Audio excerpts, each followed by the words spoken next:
So I think it's pretty clear that there are quite a few deficiencies with the waterfall method, especially if you're using the waterfall method in software with projects where the requirements up front are very vague, unknown. We know there's going to be a lot of change and volatility in those requirements, especially in that kind of context. We can't afford to do things in this waterfall method where it's well over a year, year and a half before the customer finally gets to see the product. However, all these criticisms of waterfall, justified as they are, do not apply to the PMBOK guide. The PMBOK guide is not aligned with the waterfall method, and as far as I'm aware, even back to version 1, perhaps version 1 released in 1987 of the PMBOK guide, perhaps it was a little bit more focused on sequential phase structures for projects, but ever since version 2, version 3, version 4 have come out, definitely there's no alignment of the PMBOK guide with waterfall. To the contrary, PMI is always saying things like, we need to do progressive elaboration in our projects. And this is one of their favorite themes, one of the greatest things since sliced bread that they are emphasizing. And a key part of this concept is that we're always looking for ways to make continual improvements to our project, really to all aspects of our project, to our deliverables, our products, any of our plans, even our processes. We're always looking ways to do Kaizen, the Japanese term for make small incremental improvements and do that continuously. So for progressive elaboration, is that about using the PDCA loop, the plan, do, check, act loop, and look for ways to do continual improvement. But another form of progressive elaboration is rolling wave planning, and PMI is a strong advocate of this too. So this is just one form of progressive elaboration, and the idea is very simple. It's essentially simply plan in detail parts of your project that need to be completed right away. So things that are urgent, that are going to occur now, plan them in detail. Things that are occurring farther out in the future, a month from now, several months from now, you don't need to plan those in detail. So just sketch those in at a high level, perhaps include planning packages, planning components for these in your WBS as placeholders, as reminders. You need to come back to these. And then as you approach the time that these requirements are needed, then you come back and you fill in the details underneath these planning packages for things that are going to occur later on. So we come back and do a second wave of planning or a third wave of planning and so on. Also, in the PMBOK guide, they expressly mention that prototyping is one of the key ways that we should go about collecting our requirements for the project. So they're fine with this. This is great in their mind. So we can think of the iterations, the sprints that are discussed in Agile as just one way to implement rolling wave planning that's defined in the PMBOK guide. So PMI is not fine with that, and I think they're on very solid ground, at least on this count, where they're saying Agile methodologies perhaps spell out in a lot more detail, but things that are totally consistent with the existing processes that are in the PMBOK guide. Also, Agile recommends that within each sprint, within each iteration or prototype, that we use a number of different processes. We've got this dedicated team, 7 to 8 people. We've given them the product backlog, the sprint backlog for that iteration, but we're providing a lot of freedom for them to go plan out how to best create this feature set for this sprint. So they're going to do planning within the sprint, and then they're going to execute against those plans, and in this 2 to 4 weeks create the iteration, create the prototype, and then also we have people doing testing, people doing documentation, and at the end of the sprint, when everybody comes together with the customer and checks everything out, then we're doing adaptation and reviewing and deciding what what stays, what goes, and what to include in our next iteration. Well, this concept of using these different types of processes within a sprint in a very iterative way fits very nice, hand in glove, fits very closely to the PMI model of the 5 process groups, where they would say that we should be using processes out of all 5 process groups iteratively in every phase of a project. So let's go into this in more detail, because I think this is one of the most confused, troubling points in all of the PMBOK guide.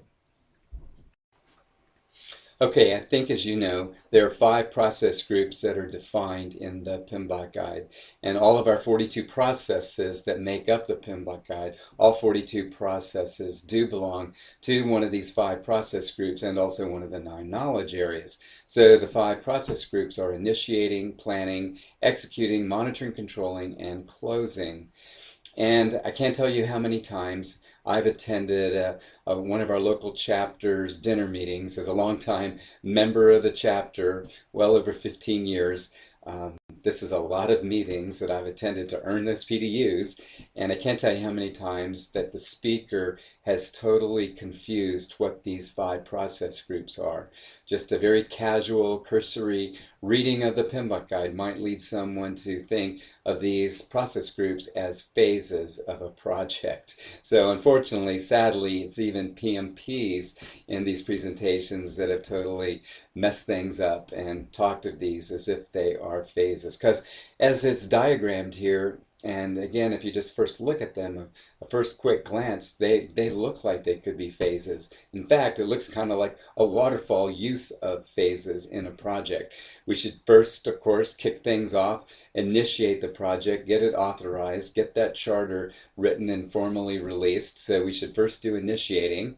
After completing that, then of course we can move into planning and write our nice detailed project management plan that PMI loves. So we'll do planning, and we'll get that all nice and neat, again, wrapped up, and then we can go into executing.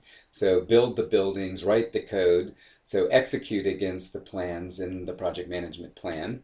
And then I guess when that's all complete, then somehow we go into monitoring and controlling. Not sure how they're seeing that. I think most of the time they're thinking that as testing phases. And so we test everything out, and if it passes that, then we go into closing. So it seems like a nice waterfall cascading of phases sequentially through the project.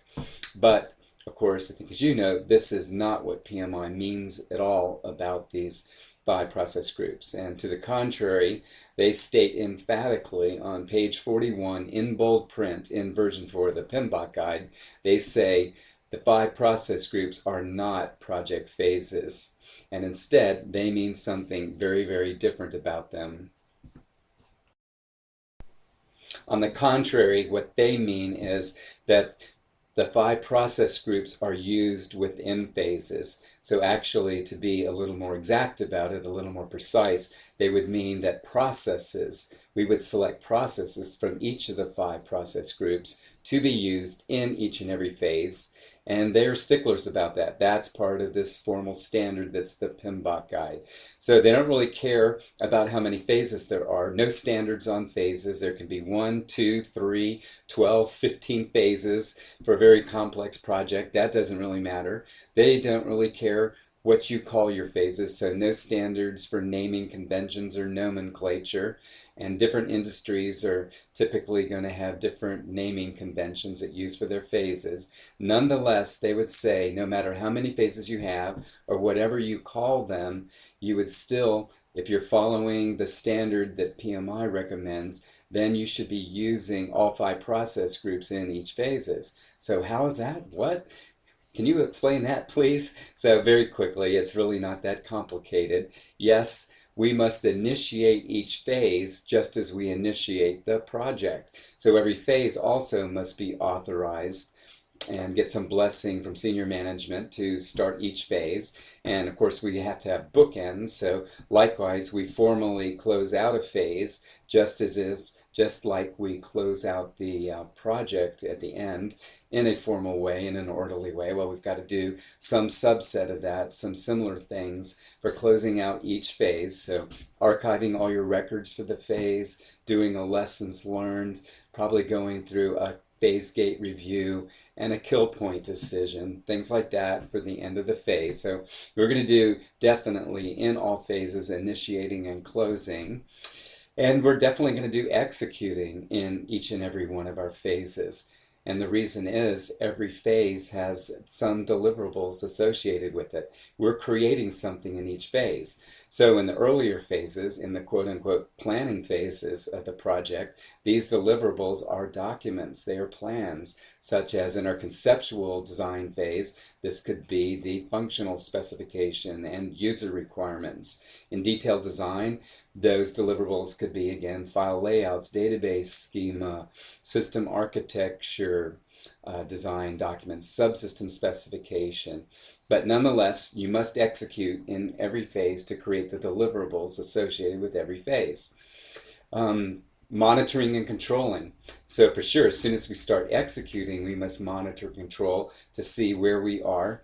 We're always testing the heartbeat of the project. So monitoring controlling is really wrapping around all the other 4 process groups and kind of checking where we are. Are we on plan? Are we on plan? Are we on schedule? Are we meeting the scope and quality requirements? Are we on budget? So we're always testing the heartbeat to look to see if we're varying off the plans, and therefore what types of changes can we recommend to get back on plan, or what types of changes need to be introduced to fulfill true customer requirements. So change is always happening from the very beginning to the very end, and monitoring controlling processes are recommending a lot of those changes.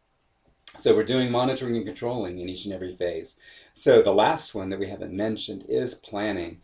And it's easy to see why we would be doing planning up front at the beginning of the project early on in those planning phases. But it's maybe a little bit confusing. Why would we be doing planning out at the end of the project? Why would we need it there?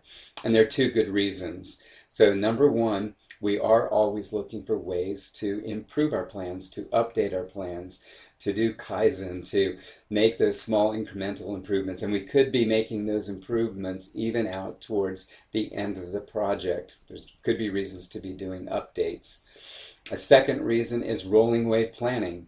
So again, plan in detail things up front at the beginning of the project that are going to occur right away, but sketch in at a high level things occurring farther out in the future, and as you approach the time they are needed, then come back and fill in the details. So if you're doing a remodeling project for your home, updating your kitchen or something else in your home, at the beginning of the project, do you need to plan in detail how the walkthrough will occur, what the quote-unquote punch list will be, what's going to be on the punch list, when this is going to occur, who's going to be involved? No, you don't need to plan that. You can wait until probably even a couple of days before that's required and then come in and fill that in and fill in the details for the punch list. That is rolling wave planning. Another thing about continual improvement, you're always looking for things to improve and adapt. Well, guess what? At the end of your project, after you've finally gotten all the deliverables created and they pass scope, they pass quality, the customer signed off, you still have to transition these deliverables to the operations team. So where they begin the rest of their product life cycle, the operations phases of the product life cycle, you got to transition these. And guess what? For a long, complicated, complex project, how long is transitioning going to take? Well, it could take weeks. It might take months or even longer. And what might you discover as you're transitioning your products to operations? You might discover, oops, we need to provide the operations team more training or more documentation. So we could still have updates. The moral of the story is, the bottom line is, you could still have updates at the very end of the project for improving aspects of your plans, how you're going to transition and such.